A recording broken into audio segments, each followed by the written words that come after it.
Ladies and gentlemen, welcome back to the Dancing Toaster. This is Nelly, and this is the place where we wrestle with the intersection of faith and the unexplained. I have another special treat for you this week, one final episode of the Man-Eating Toaster that I'm going to be releasing outside of Patreon. As you know, the Man-Eating Toaster is intended to be a member-exclusive show. I've been releasing them little by little in order to create some excitement and honestly some FOMO to direct some people over to the Patreon where you get access to the exclusive show, you get early access to the main show, as well as ad-free listening if those are things you like. It's $5 a month, and I want to make sure that my patrons are not feeling ripped off. So this will be one of the last times that I release an episode of the Man-Eating Toaster on the main show. That being said, this episode is perfect because it lies right in the intersection of the content covered by both shows, one dealing more with the paranormal and supernatural and the other dealing with cults and bizarre true crime. There is a lot of overlap in this particular case,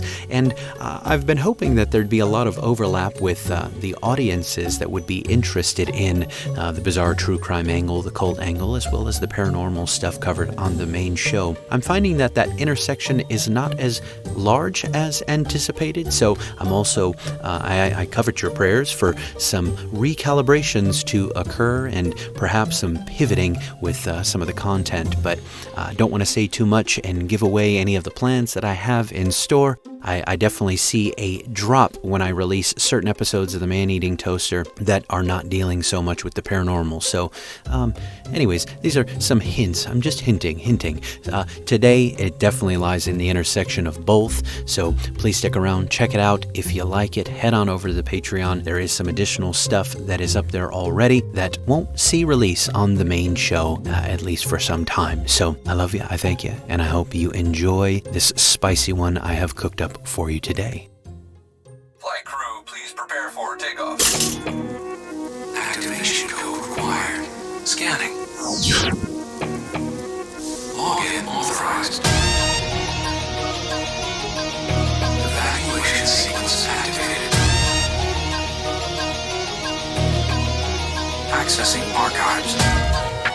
911, what is your emergency?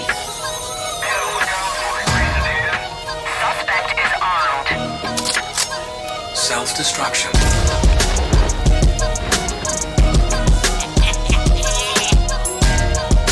am able to comply. Officers are on the scene. In pursuit of suspect, west on Hall Road. Synchronizing. 80%. Engage. Dust to dust.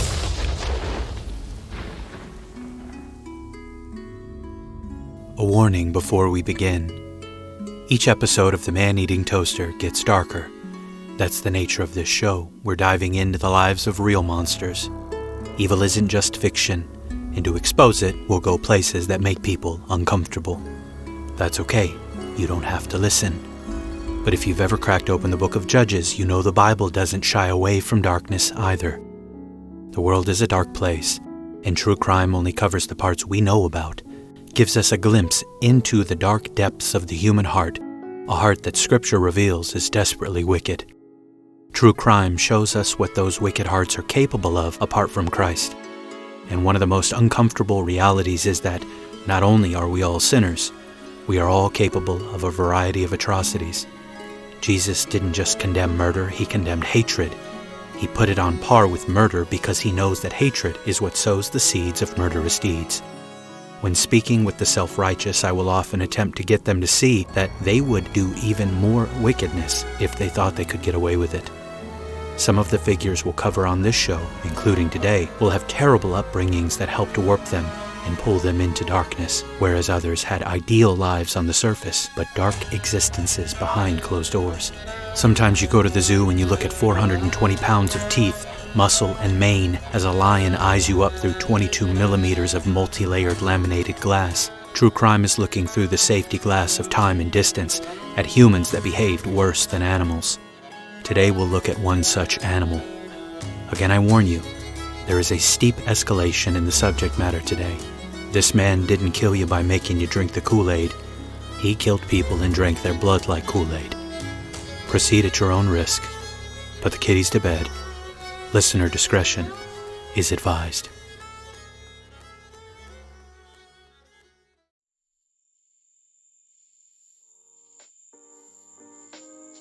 The night didn't start like a nightmare. It never does. It started like every other night during spring break on the border.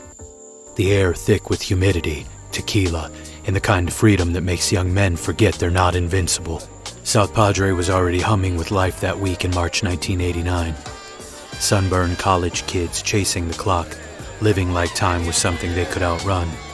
And just across the bridge, Matamoros, a carnival of shadows where the drinks were cheaper, the rules were blurrier, and the devil never bothered to hide his smile. Mark Kilroy didn't know it, but he was walking into something ancient. Older than America, older than the road he crossed. He was stepping into a myth stitched together with blood, belief, and bones that had never stopped whispering. He was 21, pre-med student, clean record. The kind of guy who held open doors and made eye contact when he shook your hand. Not the kind who vanished into thin air. But that's exactly what he did. 1 second he was there, drunk but steady, laughing with his friends as they stumbled their way back toward the bridge. The next, he was gone. Not with a scream, not with a struggle, just missing. Some people say evil has a sound. I think it's silence. The kind that follows you down a quiet street when you realize no one else is behind you. That's what his friends felt. They turned around expecting Mark to be there. He wasn't. They searched the bars, the alleys, the street corners. He wasn't in the bathroom, he wasn't ahead of them, he wasn't behind. He was just gone. Like someone had reached into reality and pulled him out by the seams. And no one wanted to listen. At least not at first. Cops in border towns are used to spring breakers going off the grid. Too many bodies, too many lies, and not enough room for the truth. They chalked it up to a wild night. Maybe he met a girl, maybe he just wandered off. Maybe he'd show up with a hangover and a story sooner or later. But Mark Kilroy wasn't that kind of kid, they said. And the truth wasn't that kind of story. When his parents got word, the panic turned cold. A mother's instinct cuts deeper than a badge. And Mark's father, he didn't just raise his voice. He moved mountains. It didn't stay local for long. Mark's disappearance had weight. Federal weight. His uncle worked for U.S. Customs out in L.A., and when blood ties make calls, things start to move. Suddenly, this wasn't just some spring break mishap shrugged off by bored cops. This was federal business. And when the suits with badges and three-letter titles start circling, the silence doesn't just crack, it bleeds. The trail led south beyond the bars and the border, into sugarcane fields and back roads where the ground remembers what the city tries to forget. And that's where they found it. A ranch. Lonely, dust-choked, with something rotten buried under its surface. This wasn't some cartel hideout or drug den. It was more like a temple. A place of demonic worship built on sacrifice. Adolfo Constanzo. That was the name they whispered. A man who called himself El Padrino, the Godfather. A cult leader, a dark priest and a twisted offshoot of Palo Mayombe.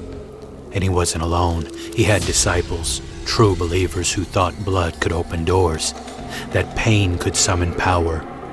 They weren't just drug traffickers, they were killers with a purpose. And at the center of it all, a cauldron. Not metaphorical, not poetic, a real iron pot filled with human remains and animal bones, fed by ritual and madness. It was called an nganga, and they believed it could speak, could protect them, could make them invincible. But you see, it demanded payment, and Mark Kilroy was the price. He was taken, tied, tortured, murdered. His brain boiled in that cauldron as an offering to whatever shadows they were trying to appease. This wasn't a horror movie, this was real life. This was evil in its purest form, smiling, chanting, convinced it was righteous. What happened to Mark Kilroy wasn't just a crime, it was a ritual, and it ripped the mask off the border town's darkest secret. This is the story of how one young man's disappearance pulled back the veil and showed us what happens when belief festers, when superstition turns to slaughter, and when men think they can bargain with hell.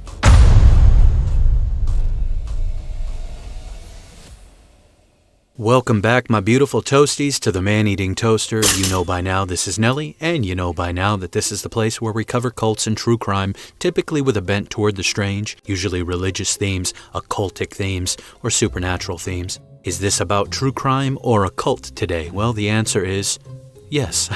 Basically a serial killing witch at the center of a narco-Satanist cult. Today is spicy. It's wild, folks. I gave you a warning, a disclaimer at the beginning. I'm not going to go over it again. The story we're about to dive into isn't just another spring break gone wrong. Sent into something older, darker. Ritual soaked in blood and belief, led by a man who fancied himself both priest and executioner. They called him Adolfo Constanzo. To the party scene in Matamoros, he was a charming face in a crowd of flashing lights and thumping bass. But behind closed doors, he was something else entirely. He was a brujo, a male witch, a dark priest of Palo Mayombe, an Afro-Caribbean religion twisted here into something even more monstrous than it already is. At the heart of his rituals sat an nganga, an iron cauldron fed with bones, herbs, and worse. It wasn't just a symbol, it was a hunger, and Constanzo fed it with death. As a theologian, you know I can't just gloss over the parts about Palo Mayombe, so let's talk about it. It's an Afro-Cuban religion with roots in the Congo Basin of Central Africa, carried to the Caribbean through the transatlantic slave trade. It's a branch of the broader Bantu-based spiritual tradition known as Palo, and while there are various forms like Palo Mante or Palo Kimbisa, Palo Mayombe is considered the most secretive and the most feared, often labeled as the dark path due to its association with spirits of the dead and its use of ritual sacrifice. For the genuine Christian, this is all evil, pagan, occultic garbage. I am far from the politically correct true crime YouTuber, so I'm going to dump all over this stuff as much as I want. Even the quote-unquote light sides are evil, they're wicked. Palo Mante is often seen as one of the more foundational forms. It focuses on working with spirits of nature, rivers, mountains, lightning, and ancestors, often seeking their guidance or aid through ritual. Like its darker sibling, it still centers around the nganga, the sacred cauldron that becomes the dwelling place of those spirits. But in Monte, the practices tend to be more healing-oriented, more focused on protection and divination. But again, if you believe the Bible, well-intentioned sorcery is still evil. Palo Kimbisa, on the other hand, is a hybrid path. It blends elements of traditional Palo with influences from Spiritism, Catholicism, and even Santeria. Founded by Andrés Petit in the 19th century, Kimbisa tries to bring structure and a sense of moral alignment to what many outsiders understood as chaos. It is chaotic, and it is still evil. If anything, what's worse is like typical Santeria, it wraps witchcraft in a Christian shawl. Kimbisa integrates saints and spiritual guides alongside ancestral spirits and nature forces, emphasizing your typical Jedi nonsense, this balance between light and dark, good and evil. The Bible isn't about the balance between light and dark or good and evil. That kind of thinking is paganism, and it belongs more to Eastern dualism or certain occultic systems like Taoism and even aspects of Gnosticism, where light and dark are equal opposing forces. The biblical worldview is not dualistic. Scripture teaches that God is sovereign, all-powerful, and perfectly good. He isn't struggling to maintain balance with evil. He conquers it. In 1 John 1:5 it says God is light, and in him there is no darkness at all. Evil in the Bible isn't a cosmic counterpart, it is corruption, a rebellion against the holiness of God, and it is destined for destruction. The story of Scripture is not the yin and yang, it's the triumph of light over darkness, of Christ over sin and death, of truth over the lie. From Genesis to Revelation, the arc is one of rescue, not equilibrium. All forms of Palo are evil, including Monte and Kimbisa, and all of them deal with power, how to access it, how to control it, and how to survive it. Somebody with blue hair is upset out there somewhere, I don't care. They try to say that intent is everything with Palo and other forms of Santeria. The Bible leaves no room for this train of thought. Some will say, well, that's bigoted and close-minded. I don't care. I'd say they are so open-minded that their brains fell out. I've done a lot of research into this case, and along the way, a lot of true crime folks that are accepting of every worldview except biblical Christianity, interestingly enough, they'll all say, what Adolfo practiced wasn't true Palo, it was desecration. No, it's all garbage. True to the belief system or not, the real thing and its offshoots, like Palo Mayombe, they're all wicked from God's perspective. Central to this pagan religion is the nganga, that iron cauldron or pot filled with soil, sticks, bones, sometimes human, and other objects deemed sacred. The nganga is believed to house a powerful spirit, often one of the dead, who is bound to the priest and acts as an intermediary between the living and the spirit world. Practitioners of these demonic practices are called paleros, and they say they work with these spirits through elaborate rituals that involve animal sacrifice, chants, and the use of various symbols known as firmas. Palo Mayombe is a complex religious system that stands against God and is rooted in ancestral reverence, natural forces, and balancing the force. Again, from a biblical perspective, intention doesn't mean anything in these cases. Divination is outright condemned in God's word. Notice I haven't said that any of it is fake, though. It's false in that these practices are spiritually illegitimate, but it's not fake. Many times on the Dancing Toaster, I've demonstrated biblically that people can get power from the other side. I've said before there are only two sources of power, God and not God. Check out the showdown between Moses and Pharaoh's magicians. Now, as soon as I say that, some may be thinking, does he believe that Adolfo Constanzo had actual powers or bestowed actual powers on others from the demonic rituals he practiced? Well, let's find out together, shall we? This was no ordinary cult. It was a murder machine hidden beneath a veil of mysticism and blood sacrifice. People called them the Narco-Satanists, narco for narcotics because they offered their services to cartels, and Satanists because of where they sought the power for these services. But names don't do justice to nightmares. The nightmare became real the moment it took Mark Kilroy, a 21-year-old pre-med student from Texas who vanished without a trace in the crowded streets of Matamoros during spring break 1989. As we saw in our opener, one moment he was with his friends, the next he was gone, like he never existed. Mark wasn't the first to disappear, but he was the first that couldn't be ignored. Let's go into further detail. South Padre Island, March 1989. 4 friends, 1 road trip. The last taste of freedom before adulthood slammed its doors shut. Mark Kilroy, Bradley Moore, Bill Huddleston, and Brent Martin. Childhood friends, now college men. Spring break was supposed to be a send-off, one last wild ride before careers, marriages, and mortgages. They landed in South Padre Island, Texas, where the beer was cold, the music was loud, and the law looked the other way. From there, it was just a short walk into another world. Matamoros, Mexico. No one thought twice about crossing that bridge. Everyone did it. Cheap drinks, all-night clubs, street vendors hawking souvenirs and sins alike. But sometime after 2 a.m., things started to unravel.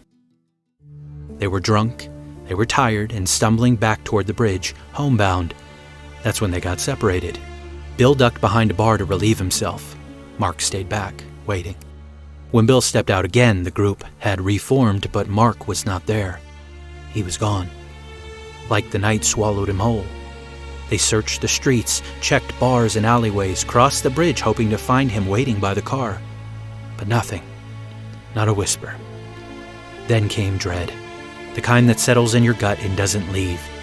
They went to the police, got the usual brush off. Hey, it's spring break, he probably wandered off, found himself a girl. But his friends knew better. They said Mark wasn't like that. He was sharp, disciplined.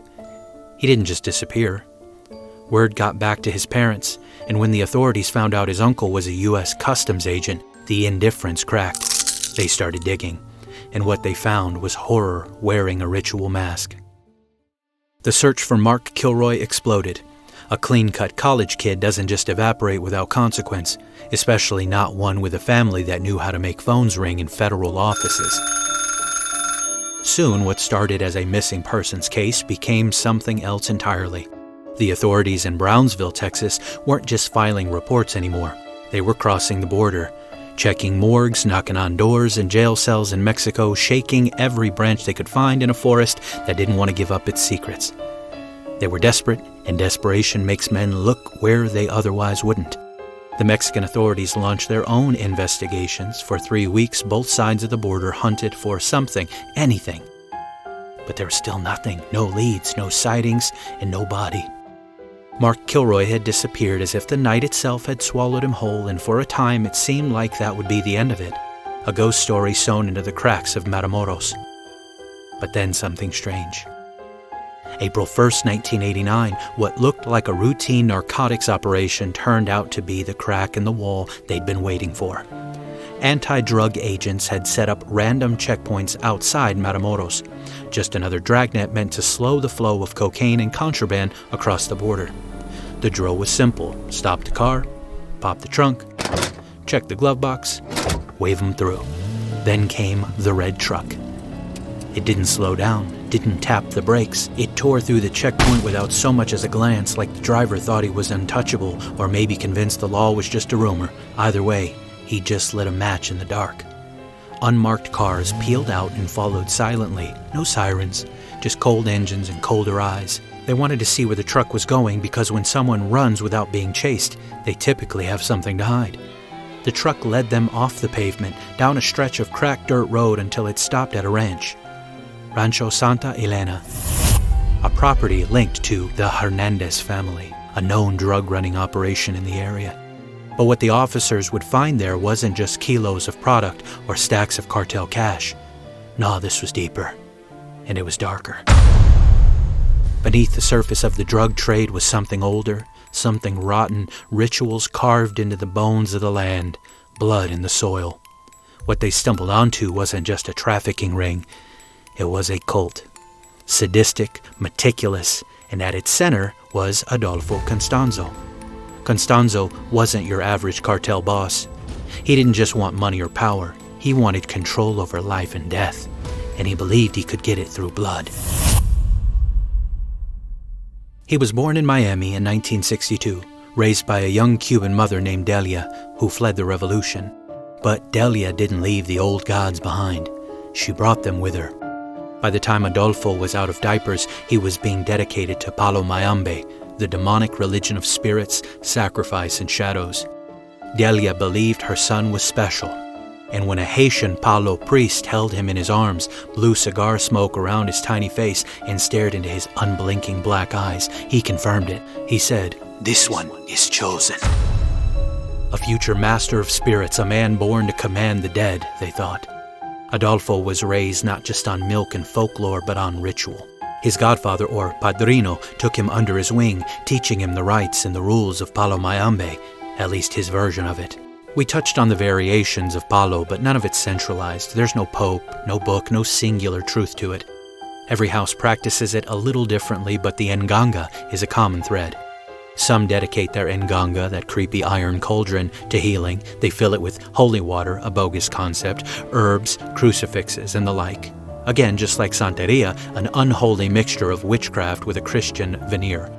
Others, they feed their nganga with blood. The cauldron is no mere symbol to the palo. It's a tool. It's the vessel for a spirit. Some claim to have human spirits. Some claim to have animal spirits. I'm sure some of them contact actual spirits, but I assure you that they're not human or animal. The Bible condemns divination not because it's a nonsense practice, but because it opens doors, and you have no control over who answers when you start knocking. That's part of the evil pride tempting those that go down this path, that knock on these ancestral doors. They arrogantly think they can control what happens when they engage with these otherworldly forces. That's the lie. The good guys don't show up when you go down this route, folks, regardless of what you put in your stupid pot. They think they're contacting a spirit that will do the ngangalero's bidding, but that is Satan's lie. They may get power, but it's always at a cost, and it's always higher than they anticipated. Adolfo was taught, the more blood, the more power. This creep was fully committed. He started killing chickens, goats, cats, and eventually, he would kill people. Because in his eyes, sacrifice wasn't cruelty, it was currency. Rancho Santa Elena wasn't just a drug base, it was a demonic temple, a graveyard, a slaughterhouse dressed in saints' robes, and our friend Mark Kilroy became one of the offerings. Now back to Adolfo's upbringing. We don't know Adolfo's grandfather's name for sure, so we'll just call him the Godfather, not in the cinematic sense. There were no tuxedos, no Marlon Brando whispers of, "I'll make him an offer he can't refuse." His grandfather didn't run a family, he ran a demonic cult of fear. He was a brujo, a male witch, a dark priest of Palo Mayombe, wrapped in cigar smoke and shadows selling protection to the damned. He made his living off the bones of other men. The cartels came to him not for counsel but for power. The kind you can't see, the kind you can't kill with bullets. He promised them protection and safety. He promised invisibility and invincibility. For the right price, he'd bless their drug runs, mark their stash houses, even divine the timing of their smuggling operations. He claimed the spirits would guide them, keep them hidden. Some nights he even handed out necklaces, strings of black and red beads soaked in ritual, told them they were bulletproof charms, armor made of belief and blood, and they believed it, every word of it. In Miami, this wasn't rare, it was common. Narco-traffickers didn't just run drugs, they ran with gods, dark ones. And behind their closed doors were altars cluttered with bones, blood, feathers, and rusted machetes. Palo was the faith of the frightened, weaponized for profit. One raid told the whole story. Cops kicked down the door of a known safe house. Inside they found a suspect cornered, outgunned and outnumbered, but the man didn't run away. He charged straight through the officers like he was made of smoke, locked himself in the back room where they kept their weapons. He grabbed a gun and he opened fire like he thought he was invincible, but like actually invincible, because around his neck hung a charm, one of the Godfather's beaded charms. He thought it made him untouchable, thought the cauldron spirits would catch the bullets before they caught him. Well, they didn't. Senor Lucky Charms here died in a hail of gunfire, but not before leaving a few officers bleeding and wondering how close they came to something they couldn't explain. This is what Adolfo grew up watching. By the time he could walk, the Godfather had already started shaping him. He wasn't raised, he was forged in darkness. But not just spiritual darkness, physical darkness as well. Sadly, he was beaten without mercy, dragged to graveyards in the middle of the night to rob bones, shown how to sacrifice animals, how to stain his hands in blood and call it sacred. And the boy didn't cry. He didn't wince. He just watched, cold-eyed and quiet, soaking it in like it was scripture. He was 11 when the Godfather told him stories about Haiti, where the spirits were stronger and the sacrifices weren't always animals, where sometimes to feed the Nganga, you needed something more, something human. Certain parts, certain organs, ritual murder, not just myth. And Adolfo didn't flinch. He listened, he learned, he began to love the stench of death. Rotting flesh didn't disgust him, it calmed him. It comforted him. His mother Delia called it a gift. She would reward him with animals to kill right there in their kitchen. He'd carve them up for the gods and she'd smile as if he'd brought home straight A's. The boy didn't laugh. He didn't play. While other kids were reading comics, Adolfo was memorizing incantations, learning the names of spirits that demanded blood. He was obsessively clean. His clothes, his room, his rituals, everything had to be perfect, even the violence. His classmates feared him. When he got angry, it wasn't just words he used, it was omens. One boy mocked him on a Monday. By Tuesday, there was a decapitated animal on the boy's porch, staring with glassy eyes. Eventually, the neighborhood connected the dots. Kids crossed the street to avoid him. They didn't have a word for what he was, but they felt it. His birth father was long gone, ran off when Adolfo was barely a year old, but his mother Delia remarried. A wealthy man, a devout Catholic. He might have thought he was marrying a refugee. Instead, he found himself in a house with a kitchen altar, animal guts in the trash, and a boy who looked at him like he was prey. He was terrified of Adolfo, said the kid had dead eyes, said he never blinked long enough to trust. When he tried to confront Delia, she told him what she told everyone. Don't cross him, just stay out of his way. The man did exactly that. He avoided the boy like he was cursed. And when cancer took him, he didn't just leave Delia his money, he left her a legend. Everyone talked, they always do. and now she had the resources to raise her son exactly the way she wanted. And so she did. Adolfo Constanzo didn't just grow up in darkness, he was discipled by it, crafted, beat by beat, into something not quite human, a weapon made of ritual and rot. It wouldn't be long before Delia remarried, but the new stepfather wasn't like the last one. The first had kept his distance, quietly unnerved by the boy who never smiled, but this one, he probably was afraid, but he didn't shirk away in fear, he got angry. He didn't like the way Adolfo stared through him, didn't like the way the boy moved without noise or fear, so he tried to beat the strangeness out of him. This stepfather was the pathetic type that deals with all issues with fists and fury. But it backfired, because Adolfo didn't flinch. He didn't scream, he didn't cry. The violence slid right off him like rain on marble. He'd been trained for pain, ritualized, conditioned. This only caused the stepfather's rage to grow. Delia warned him, told him he'd regret it. He's not like other boys. He's powerful, don't provoke him. But pride and ignorance make poor listeners. The beatings continued until one day, Stepdaddy disappeared. No goodbye, no moving trucks, just one day, gone. Delia told the neighbors they divorced, said he'd left the country, but no one believed her, not really. They knew her reputation and they'd all heard the rumors about her son.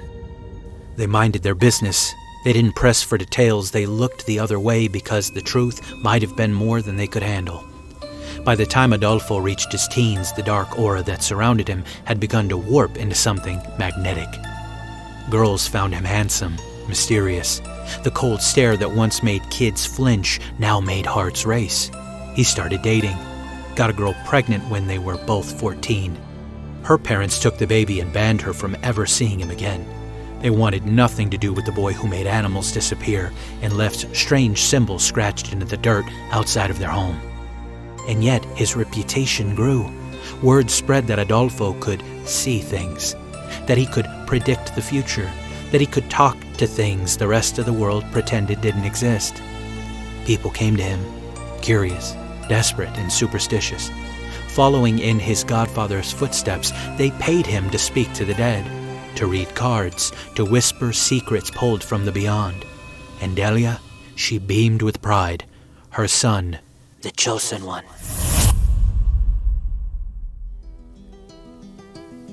the prophecy spoken over him by the old Haitian padrino was taking shape, one tarot reading at a time. By 1983, Adolfo was 21 and ready to take the next step. Miami had raised him, but it wasn't big enough to hold what he was becoming. He needed a new territory, fresh minds to mold. So he packed up his things and disappeared into the smog-choked sprawl of Mexico City, a city where old gods and new sins shared the same alleyways. Palo Mayombe wasn't well known there. He would be the first, a pioneer, a prophet. He started small, reading tarot on the streets, telling fortunes for pesos, but people talked. Word spread fast. This wasn't some sidewalk con artist with a deck of cards. People said this guy knew things. And soon Adolfo was entertaining more than just housewives and street vendors. Actors, politicians, police officials, they all came to him, one after the other, handing him envelopes fat with cash and begging for insight. Should I take this role? Should I run for office? Will I be safe? Adolfo always had an answer. He charged thousands per session. He never blinked, never hesitated. Then came Martin, a quiet man, strong, watchful. He met Adolfo early on and quickly became his protector, his shadow. He sat silently in the corner while Adolfo read cards and conjured spirits. Hand on his belt, eyes on the door, ready for trouble if it came. But trouble didn't walk in, not at first. It knocked in the form of two curious college students, Omar and his friend Jorge. They heard about the mysterious psychic from Miami, wanted to see if the stories were true. From the moment Omar laid eyes on Adolfo, something clicked. He was hooked, mind, body, and soul. It'll come as no surprise for most of you that someone involved in such darkness would also become deviant in all other areas of their life. The seance with Omar would turn into something else entirely. Omar didn't just become a client, he became a follower, then a disciple, then a boyfriend. and that's when things started to fracture. Adolfo had already sunk his claws into Martin, and he wasn't done yet. He played them off each other like it was a sport. One day he'd whisper sweet promises to Martin. The next, he'd flaunt his affair with Omar like a crown. Martin would show Omar the love letters Adolfo had written him, handwritten daggers dipped in ink, and Omar would respond with jealousy, vengeance, and rage. But none of them ever turned on Adolfo. They wouldn't dare. He had them both twisted up in this debauched love triangle, each trying to win his approval while he pulled the strings. This gets even more warped. He gave them roles. Martin was the man, his enforcer, his business partner. Omar, another dude, was the woman expected to cook, clean, and obey. And they both accepted their roles willingly. Martin dropped out of college. Omar broke up with his girlfriend, Mara. But Mara didn't leave angry. She actually came back, curious. She started visiting the house, watching, learning, and eventually also sleeping with the evil creep Adolfo. Not out of love, not even traditional lust. No, she wanted to be close to the power. Adolfo didn't care, he preferred men anyway, but if Mara wanted to bow to his altar, who was he to say no? This was no longer just a love triangle, it was a devotional spiral, and Adolfo was at the center, grinning like a serpent, knowing he had them all wrapped around his blood-soaked fingers. So Adolfo, ever the narcissist, wanting to be desired, never truly wanted Mara, not like he wanted Martin, not like he used Omar. She was just another piece on the board, someone to manipulate, to mold, to add flavor to the chaos he thrived in. The real tension lived between the men. It didn't sit well with their families, especially Martin's. He was still young when he met Adolfo, barely out of college lectures, still clinging to textbooks and plans for a future that didn't involve sexual deviance and altars soaked in blood. His family could see it from a mile away, the control, the manipulation, the darkness coiling around their son's throat. They tried to get the authorities involved, some desperate attempt to yank him back from the edge, but nothing came of it. No charges, no rescue, just more silence. Eventually they changed tactics. They swallowed the bile in their throats and they played nice. If they pressed too hard, they feared Martin would vanish for good, disappear into Adolfo's world and never come back. And it wasn't just the fact that Martin was in a relationship with a man. It was more than the evil orientation. It was about dominion. They could see it in Adolfo's eyes that he wasn't loving their son, he was consuming him. And then came the moment that sealed their fate. A family gathering. Casual. Harmless on the surface. Until Adolfo leaned in close to Martin's brother, smiled like a man who knew things he shouldn't, and he whispered, I know what you really think of me. Try to come between me and your brother, and I'll cut your heart out and offer it to the spirits. He didn't shout. He didn't wave a knife. He just said it quietly, like a promise. The brother never forgot the look in his eyes. It wasn't empty, it was full, but full of something feral and ancient, something that didn't belong in the body of a man. Over time, Adolfo let the mask slip further. He became openly abusive, especially toward Martin. The beatings came often, and they weren't spontaneous, they were ritual. Omar would hear them from the other room and try to disappear into the walls, knowing he'd be next if Adolfo saw his face. The violence didn't stop at fists. It was psychological, too. Humiliation dressed as control. He made them wear women's clothes, forced them into twisted photo sessions where he posed them like dolls, dead-eyed and ashamed. He took pictures, not for blackmail, for sick pleasure. But for all the darkness behind closed doors, Adolfo's star was rising. His name was whispered across Mexico City. El Brujo de Miami. The Witch of Miami. Everyone knew him as the psychic who got everything right. The handsome magician who knew when to strike, when to vanish, when to make your fortune multiply. He was raking in thousands upon thousands. Some clients paid $10,000 just for a single tarot session. He bought Martin and Jorge brand new cars, took Omar on a $10,000 shopping spree one day just because he felt like it. Money flowed like blood, endless and messy, but then the stakes got higher. The clients got darker. Eventually, just like his godfather, the cartels came knocking. Drug lords and traffickers, men who carved out empires with machetes and bullets. They believed in Adolfo. They believed he could clean the rot from their souls. They said they were cursed, hexed by rivals, cursed and haunted by bad luck. They needed cleansing, and they were willing to pay for it big. 30, 40 grand per ritual. And the rituals? They weren't ceremonies, they were performances from hell. Adolfo would strip down naked, his client too. He'd make them lie on a blood-soaked altar cracked in dried animal gore. Goat heads, feathers, bones crusted to the wood, sometimes fresh, sometimes not, always covered. Then the chanting would start.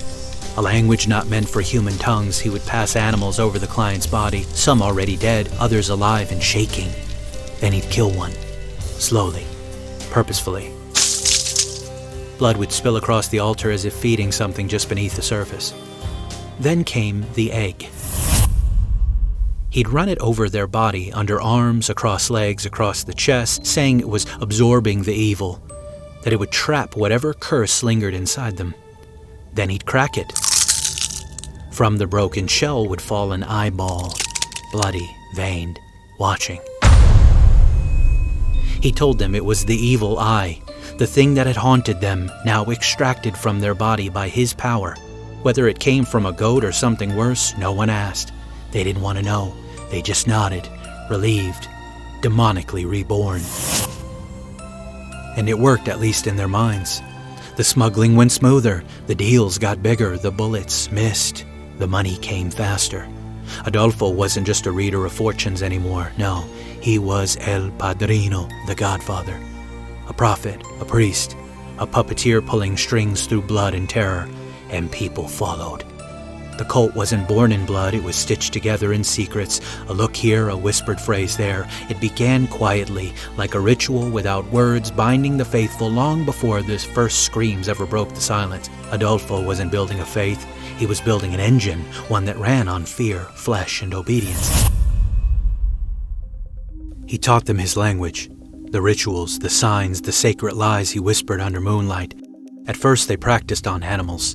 Sacrifices meant to awaken the spirits, to feed the nganga, the stupid iron cauldron stuffed with bones and secrets. But soon animal bones and blood wouldn't be enough. Adolfo believed in escalation. In his twisted theology, blood and sacrifice weren't just symbolic, they were the price of power and the ultimate offering. Well, that was a human soul. The scream of a man dying in terror, the heartbeat of someone who knew they were being taken apart piece by piece, that was the real currency. So the animals would soon be replaced. What came next was horror. Not the horror you see in films. This wasn't stylized or distant. This was intimate. This was personal. This was real. Victims were stripped naked, not just of clothes, but of identity. Adolfo would do the same, nude like an executioner at a pagan altar. His followers followed suit. The rituals turned into blood-soaked theater. The victims were tortured, mutilated while still alive, flayed, skinned sometimes from the scalp down to the torso. Their genitals were severed, the bodies marked and brutalized in ways that could never be healed, only remembered by the blood that soaked the ground. Adolfo believed the pain was necessary, that death by agony was the only way to wake the cauldron, to feed it something worthy. He would sexually violate the victims, then cut into their chests and tear at their hearts, still beating if he could. Adolfo then drank from them, while they were fresh, while the body hadn't accepted it was dead. After the victim was drained and broken, the body parts were sorted, not quite like offerings, more like ingredients. The fingers, toes, brain, spine, tibia, these were the sacred tools, the trophies. The brain, it said, would be boiled in blood, then eaten by the inner circle. Acts of ritual cannibalism. No one talked about that part. But what was left unsaid painted its own picture. Everything else went into the nganga, every piece, every fragment. 28 sticks, always 28, were placed with ritual precision. Then the body was carved up, reduced to sections. What's left thrown away like refuse. What remained wasn't just remnants of flesh, it was the spirit shattered, shackled, and sealed inside the cauldron. And Adolfo would lean in close and command it. Protect us. Hide us. Kill for us. By 1987 and 89, bodies began surfacing. 8 were pulled from the Zongo River, mutilated beyond recognition. Brains missing, hearts gone, fingers, spines, genitals all carved away with precision. They'd been wired up with cement blocks like anchors, but even the river didn't want them.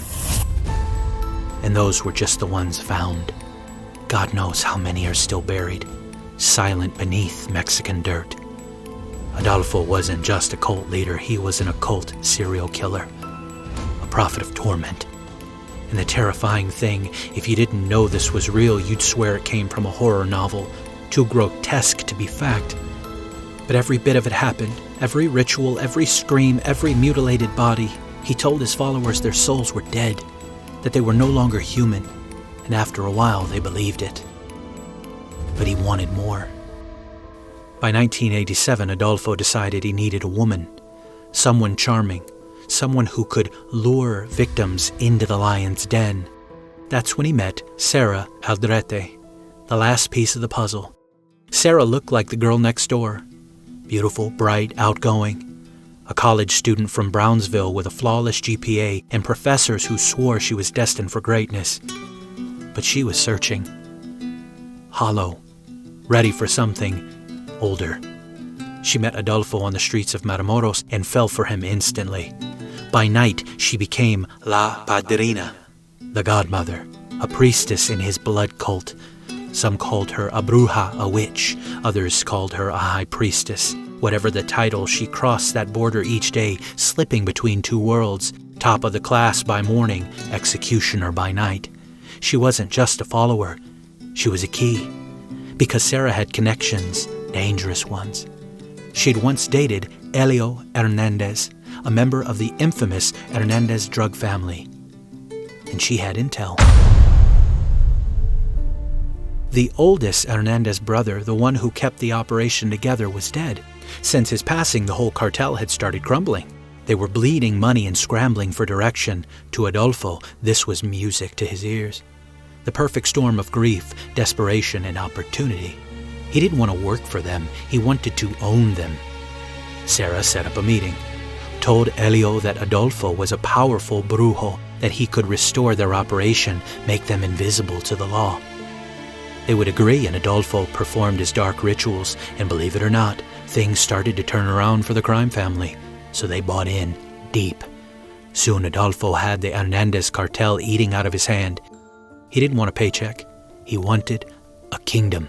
In exchange for his protection, he demanded 50% of their profits and full control over the operation. Unbelievably, they agreed. Now, not only did he have his cult, he had his own cartel crime family. To him, it was all thanks to his cauldron full of souls. And Adolfo Constanzo, Padrino, Butcher, Godfather of Death, had finally become what he always believed he was. Untouchable. What started as curiosity became loyalty, and loyalty quickly became complicity. Rancho Santa Elena, the dusty, sun-bleached outpost where the Hernandez family ran their drug operation, was about to be transformed. It wouldn't just be a smuggling base anymore. It would become a killing field, a demonic sacrificial ground. Over a dozen brutal murders would happen there, all orchestrated by the Godfather, Adolfo Constanzo. I'm not going to drag you through the full roster of cult members. Half of them were shadows anyway, footnotes in a horror story that never needed this many names, but there are a few players you need to know. Serafin Hernandez, barely 21, a college student at Brownsville, blood relative of the Hernandez family, and too young to realize what he was signing up for. Malio Torres, another family member, another student with dreams that were already bleeding out at the feet of a man he called Master. And of course, Elio Hernandez, the one we met before, the gatekeeper, the one who let the wolf through the door. At first, they didn't know what Adolfo was really doing, not fully. They weren't aware that the mutilated corpses floating in the Zango River were his. Not yet. But that veil didn't last long. Constanzo made sure of that. He wanted to initiate them, show them the truth behind the curtain, so he picked someone familiar. Jorge's roommate, a man named Ramon Esquivel. There had been a falling out, something petty about rent, the kind of fight that ends friendships but shouldn't end lives. Unless Adolfo is involved, that is. He decided Ramon would be their first shared offering, a personal sacrifice, a message written in screams. That night, Ramon came home from work. Adolfo was waiting. No ceremony, no warning. He dragged him into the bathroom and threw him into the tub like garbage. Then he started peeling. Not metaphorically, but literally. He was turned into ribbons. Ramon was alive through most of it. Parts severed, throat cut, vessels full of blood, every body part harvested like religious relics. The pieces were packed up like a macabre shopping list and brought back to Rancho Santa Elena to feed the Nganga, the black heart of the operation. After that, everything changed. The Hernandez family was horrified, but fascination doesn't flinch forever. Fear turned to obsession. Obsession turned to devotion. And the killing got easier. They built a shack on the property, small, secluded, no windows. That's where the Nganga lived now. That's where the blood soaked in the dirt and never dried. Victims were selected. Typically no rhyme or reason. Only shared characteristic is that they were all male. There were no rules in this cult, no moral lines, no red tape, just opportunity. Some were strangers walking too close to the ranch. Adolfo or his followers would offer them a job. They'd smile, shake hands, and when the man showed up, he never left. Others were lured in by Sarah Aldrete, the so-called godmother. She used her charm like a weapon. She seduced them, flattered them, and brought them in like sheep to slaughter. They even murdered rival drug dealers, but of course they eventually turned on their own. One of the most disturbing victims was a 14-year-old cousin of the Hernandez family. Family came to mean nothing. Neither did innocence. As long as you were male, you were eligible. Every victim was male. That part stayed consistent. Adolfo didn't just crave blood, he craved specific blood. Men, young and strong. And the pattern repeated over and over and over again, until death wasn't an event, it was a routine.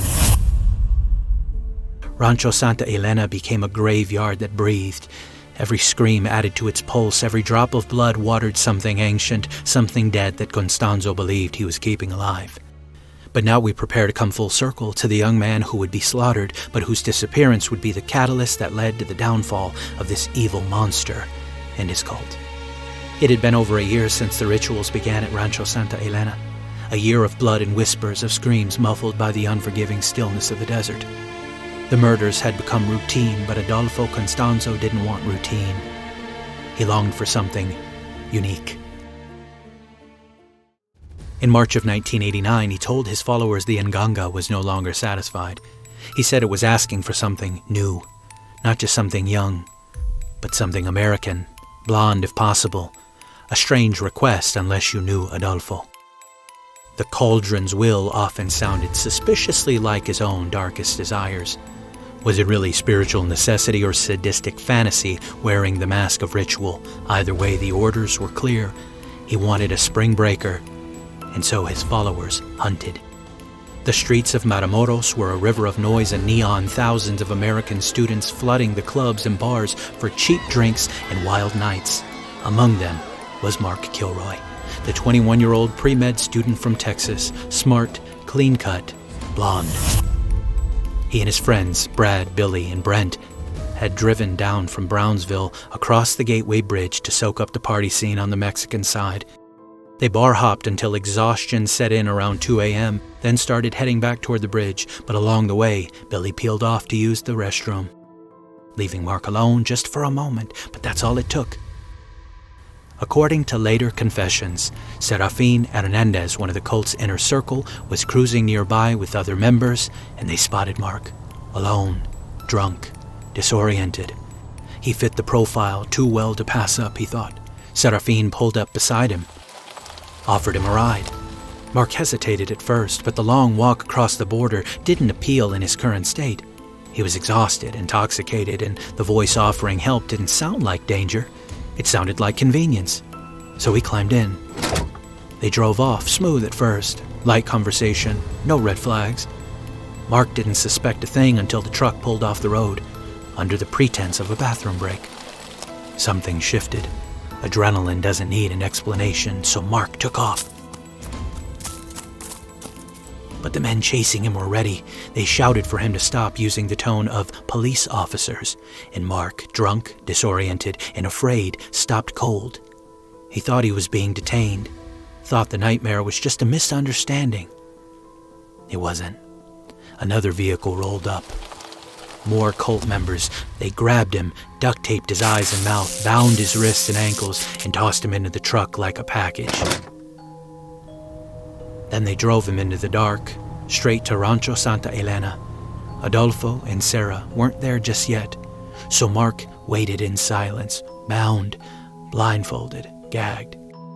The next morning, the ranch's caretaker discovered him. He wasn't a member of the cult, just a man who fed the animals and kept the fences mended and minded his business. He saw Mark tied up, bleeding from the mouth, shivering in the sun. And though he couldn't understand a word that Mark said, he knew. He brought him bread, eggs, and water. He pulled the tape down, let him eat. But he didn't free him. And he didn't call for help either. He was too afraid of Adolfo. And so he covered the boy's mouth again and walked away. By noon, Adolfo and Sarah returned to the ranch. It was time. Mark was dragged into the shack, stripped. Adolfo removed his own clothes too, just like he always did when killing was personal. He violated Mark. Then he mutilated him, tortured him, and finally drove a machete into his skull to extract his brain. He told his followers the brain would make the cauldron smarter, that the spirits would be wiser with a scholar's mind. The rest of Mark's body was desecrated. Everything removed, heart carved out, flesh torn apart for ritual. And the spine, well, he had special plans for the spine.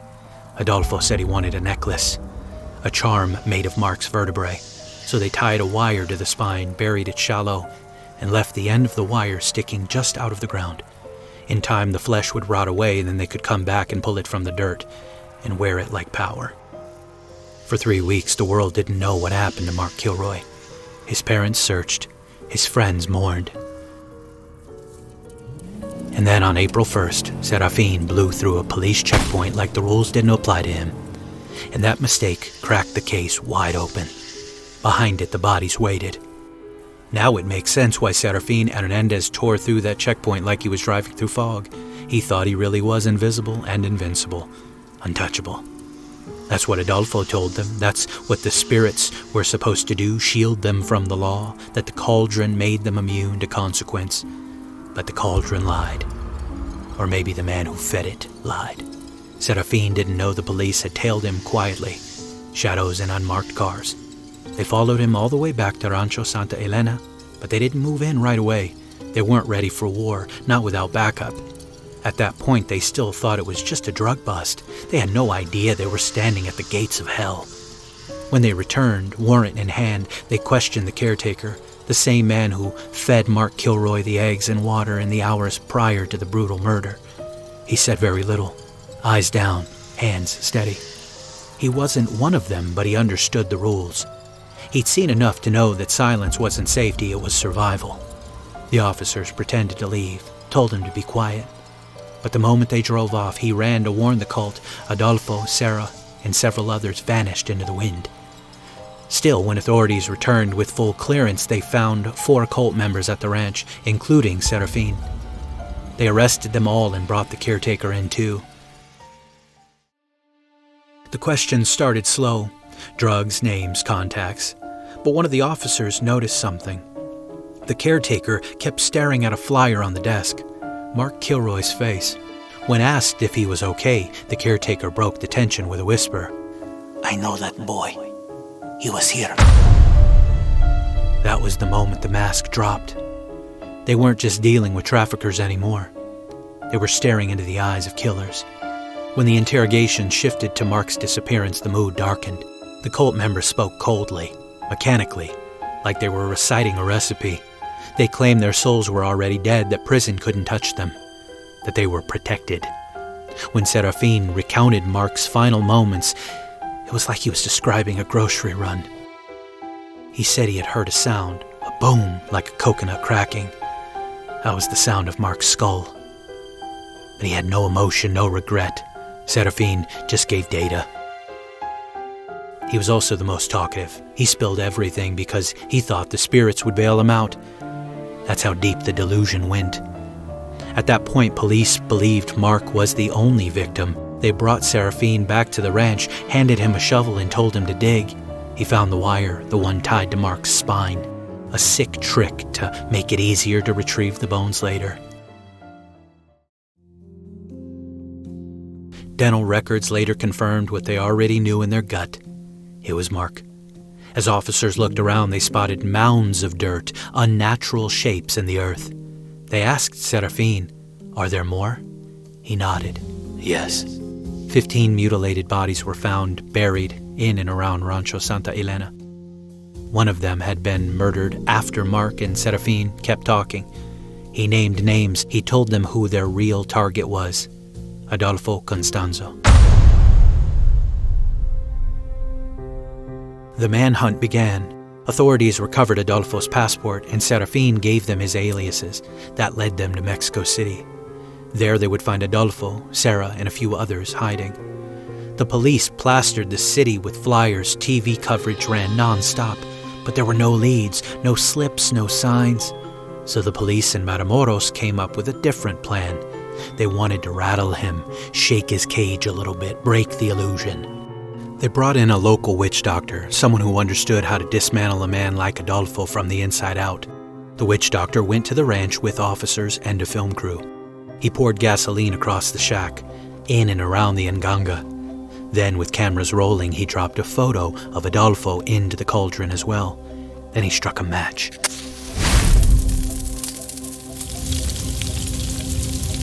The fire swallowed everything, the shack, the bones, all the symbols. Adolfo was watching it all on live TV from his tiny apartment in Mexico City. He lost it. All the protection he believed in gone in an instant. He freaked out. Just like that, the man who thought he was a god started unraveling like a mortal. A few days later, a woman matching Sarah's description was spotted on the street. She wasn't hard to miss. 6'1", statuesque, unmistakable. Someone recognized her and called the police. Said she'd entered an apartment building. The building was surrounded as quickly as they could muster. Heavily armed officers took their positions, but Adolfo Constanzo didn't surrender. He never planned to. Instead of raining down curses, he started raining down bullets. He grabbed a machine gun, he opened fire. A standoff erupted. Some say he ordered one of his followers to shoot him in the head when the end was near. Others say the police pulled the trigger. Either way, Adolfo Constanzo died in that apartment. Bullet holes in every wall. Spirits gone. Game over. Sarah was found hiding in the other room. She claimed she was a hostage, said she'd been forced to stay with them against her will. She even told the media that she helped search for Mark Kilroy, that she handed out flyers alongside his grieving parents. If that part is true, if she smiled at his family while knowing his remains were rotting in a shallow grave on her ranch, then there's no spell or spirit darker than the one she carried inside of her. No one believed her, of course. She was sentenced to 62 years in prison. The cult members who were captured, including Serafim and Elio Hernandez, they were sentenced to 67 years. 2 cultists were never found. And Mark's parents? Well, they never got their son back, but they did find some peace in knowing that his murder stopped something worse. If not for Mark, the cult may have never been discovered. Many more would have died. Authorities now believe Adolfo and his followers may have been responsible for the murders of 16 children on top of it all. Kids in Mexico City, aged 16 and under, bodies ritualistically mutilated. No one's confirmed it, but the bodies, the timeline, the signs, they all point in one direction. That was the world Adolfo Constanzo built. A cult of killers cloaked in ritual and blood, a waking nightmare dressed as devotion. And in the middle of it all, a college kid from Texas who never saw it coming, but pulled the whole thing apart just by being in the wrong place at the worst possible time. Now some might be thinking, oh, good thing this doesn't happen anymore. And you couldn't be more mistaken. Many modern drug traffickers, particularly in Mexico, Central America, and parts of South Florida, still seek out brujos, spiritual practitioners, to bless their roots, protect them from law enforcement, and hex all their rivals. Santa Muerte, an occult death cult, is now widespread among cartel members. Future episode to be sure. Worshippers offer cigarettes, blood, and money at shrines, asking for protection and prosperity in exchange for loyalty. It's Palo Mayombe's spiritual cousin, wrapped in the same bloody cloth of syncretism, but easier to mainstream. Some even still use ngangas. You'll find them in safe houses, along with bones and ritual markings. In 2019, police uncovered ritual killings in Ibadan, Nigeria, where human parts were harvested for spiritual power. Similar cases have been emerging in Brazil, Venezuela, and unsurprisingly Haiti, where Palo, Santeria, and voodoo still thrive. In South Africa, muti killings involve murder for body parts used in rituals. Even in the U.S., murders have been committed under the belief that spiritual forces demanded them, often among isolated cults or mentally unstable individuals under occult influence. The blending of pseudo-religion and crime hasn't gone away, it's just gotten more subtle. We see it in cults that traffic women and children under the banner of spiritual families, gurus who mix Eastern mysticism with psychological manipulation to gain sexual or financial control, charismatic leaders who veil abuse in divine language, Nexium, Heaven's Gate, great examples, but others are quieter and ongoing.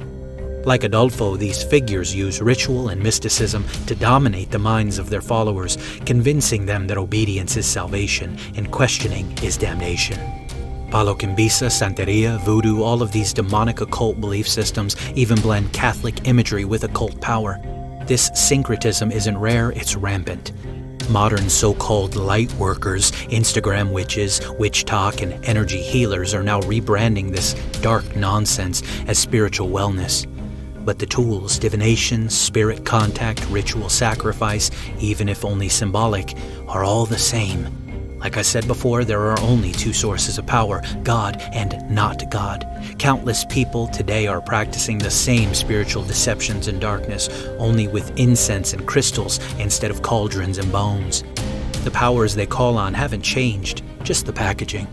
And though it may not lead to physical death, it always leads to spiritual death. Just like Adolfo gave his cultists necklaces and told them that they were bulletproof, today's version is psychological. People are still selling the idea that ritual can make you untouchable. Some believe their manifestation rituals control fate. Their altars and offerings to spirits make them immune to harm.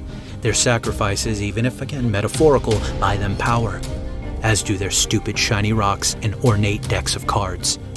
Behind every lie is the same ancient whisper, you can be like God. That's what Adolfo said. That's what Satan sold in the garden. And that's what's still being sold in the age of TikTok tarot and Instagram witchcraft. It's not just the witch talk garbage. It's not just incense shops and Instagram tarot readers. We're watching a cultural normalization of the occult. And it's coming gift-wrapped in mainstream entertainment. Turn on Netflix, you'll find rituals framed as empowerment. Turn on your favorite pop artist's music video and you'll see veils, candles, and demonic symbolism masked as art direction. Even the ridiculous Taylor Swift. Swifties have no idea what that little girl is involved in. Now watch fantasy series or horror films and the lines blur. Witches become heroes, demons become misunderstood anti-heroes, and blood sacrifices are just part of the aesthetic. The occult has gone from the shadows to the spotlight, from forbidden to fashionable, from trembling fear to trending hashtag. We're not saying every fantasy story is evil or that you can't watch a scary movie, but we are saying this: the devil has gotten better PR over the years.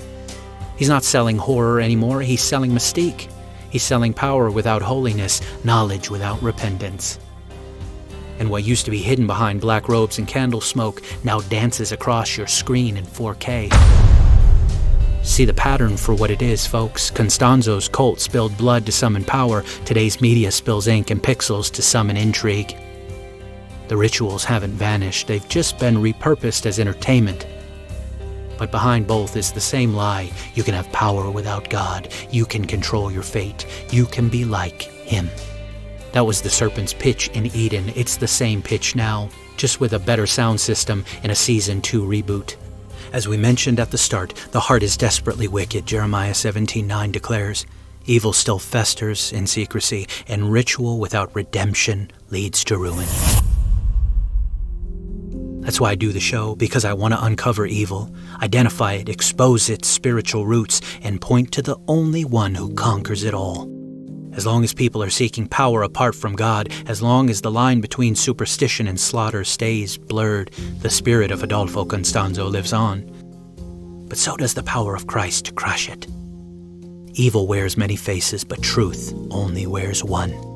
John 1:5, the light shines in the darkness, and the darkness has not overcome it.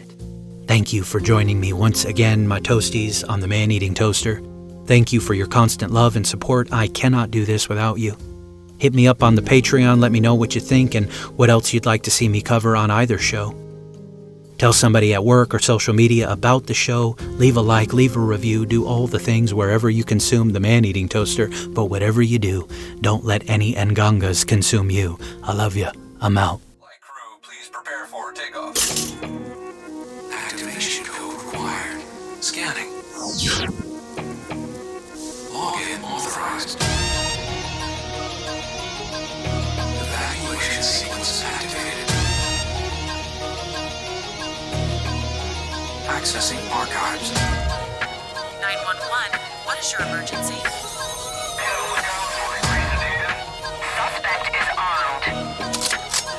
Self-destruction.